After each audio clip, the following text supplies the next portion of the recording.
because we have an air station there as well that they can go to and from.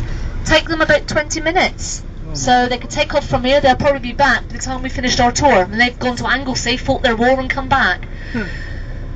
But we use them for radar targets. That's basically what our Hawks are used for. They're not used for combat, they're used as a training tool.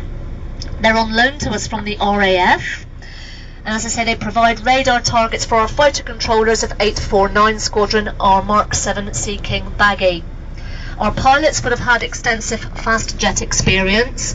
So they've had a few years under their belt, flying hours, before they get to fly these fantastic aircraft. If we were to paint them all up red and give them the appropriate markings, as I say, you'd be looking at a red arrow. The Hawk jet itself is a T1A. Can carry 355 gallons of fuel, which at high speeds and low levels would only last them an hour. So you can appreciate Anglesey and back, they probably used all that, half of that fuel. So what they'll do is they'll take off from Coldrose, they'll pretend they're the enemy. We could have got our Mark 7 Sea King Baggy, who can track up to 400 targets. So we've only got one, two, three, we've got 5 of them there. Very easily, no matter where these aircraft are, because they've got a range in excess of 1,000 miles, could be anywhere, that Baggy can track exactly where they are, and they can try and pretend to sneak up on a unsuspecting ship and fire upon it. And of course our ships are ready and waiting and being put to, through their test by the Flag Officer Sea Training at Plymouth. And as I say, these will come in and pretend that they're the enemy, and the ship can then fire upon them. So they are used as a great training tool.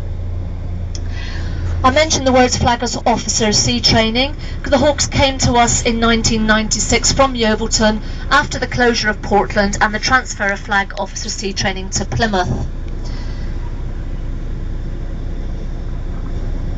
So there he is, the canopy is going down. If you saw the canopy up, you may see some zigzags there. Those are explosives. So if our pilots should get into difficulty and need to eject to safely, the canopy can be exploded away from the main airframe of the aircraft, and as I say, they can eject to safety. They'll go across to Gibraltar with the fleet and practice as well, carry out some of their exercises.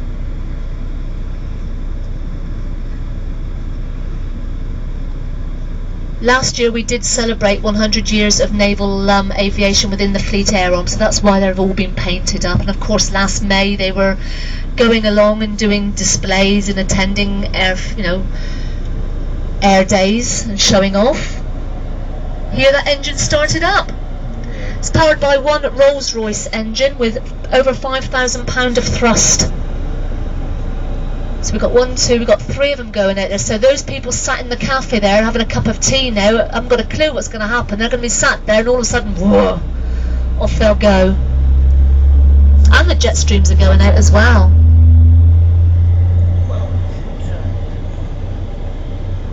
So we're okay here for a moment. Our tour is sort of timed that we should be in different areas at different times. We can always make time up later on, so let's sit and enjoy this site for a moment. Oh, wow. Let's say you've paid your money, we want you to get the best value. I bet some of you wish you were in the back seat as well, don't you? Just a bit. I wouldn't mind. Yeah. I have this worry though that if I was up there, I don't know if I'd like it.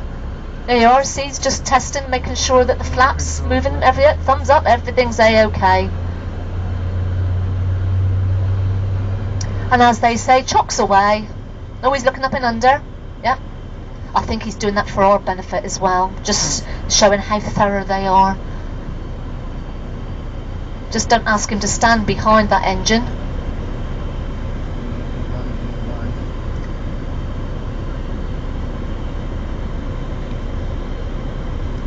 Of course these Hawks have been up 2 or 3 times already today, but of course checks have to be carried out every time. He's just put his hand there on the pitot head, that long pointy bit in front is the pitot head, and that measures, gives you the speed as to how fast they're going. And as I say, they can go up to 660 miles per hour. There you are, he's just took the chocks away. So we've got first jet on the way out.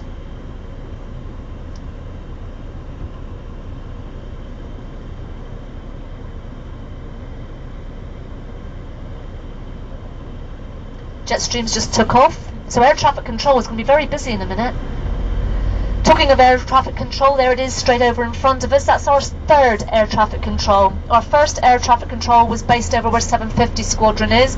Then it was upgraded and we had a second level put on it, which made it the second one. And of course that was demolished to make way for our third air traffic control, which monitors about 45,000 aircraft movements a year.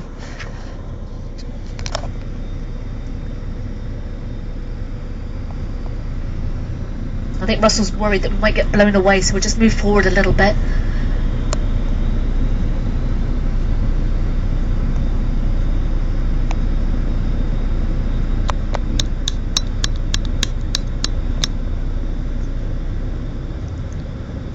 We're going to go and visit 771 in a moment. We've got 3 of them over there. That's our very famous Mark V search and rescue helicopter.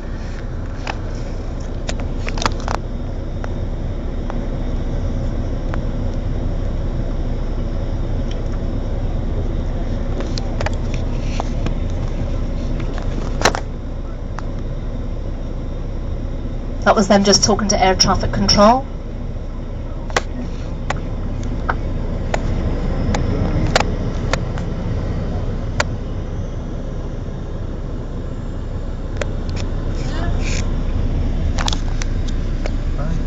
They make it look so easy, don't they?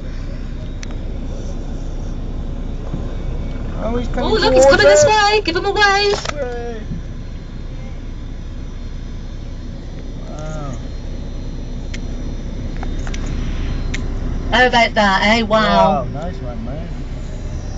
Who's going to blow us away now?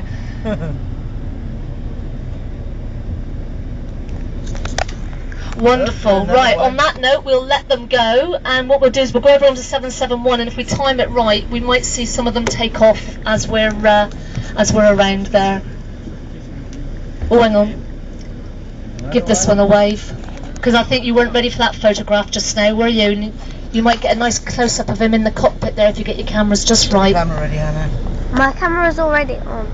Get a photograph of him, because I'm filming it. I'm filming. Oh, no, well, photograph. Oh, they're showing off now. Look at it, photo call. We're all filming.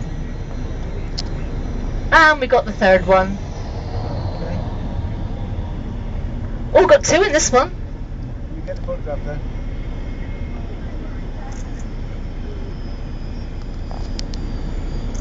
No, he's keeping both hands on the wheels. Excellent. Now, you're lucky people today. We don't always get up that close. Okay. But you didn't see that the other day when you come and did the tour, did you? Eh? See, no 2 tours are the same. Wonderful. Yeah. Oops, no, there's another. Excellent. Thank you, Russell. Right, as we leave Fradu, we're running a little bit behind time, but don't worry, we'll make that up in a minute. Oh, it's done again. Hold on. If you can imagine, in 1942 the Admiralty came down to Culdrose and surveyed this whole area. Of course, Culdrose wasn't here at that time. Across the road is what you would have been looking at, Helston Downs. All that rolling countryside, farms, fields, you know, people's livelihoods.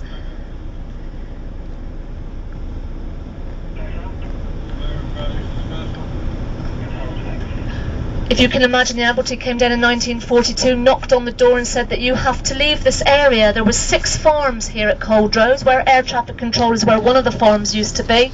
Just outside the viewing area was Little Tregoose Farm. And those families were told within, no uncertain terms that, you've got to go, we're going to make way for an airfield here.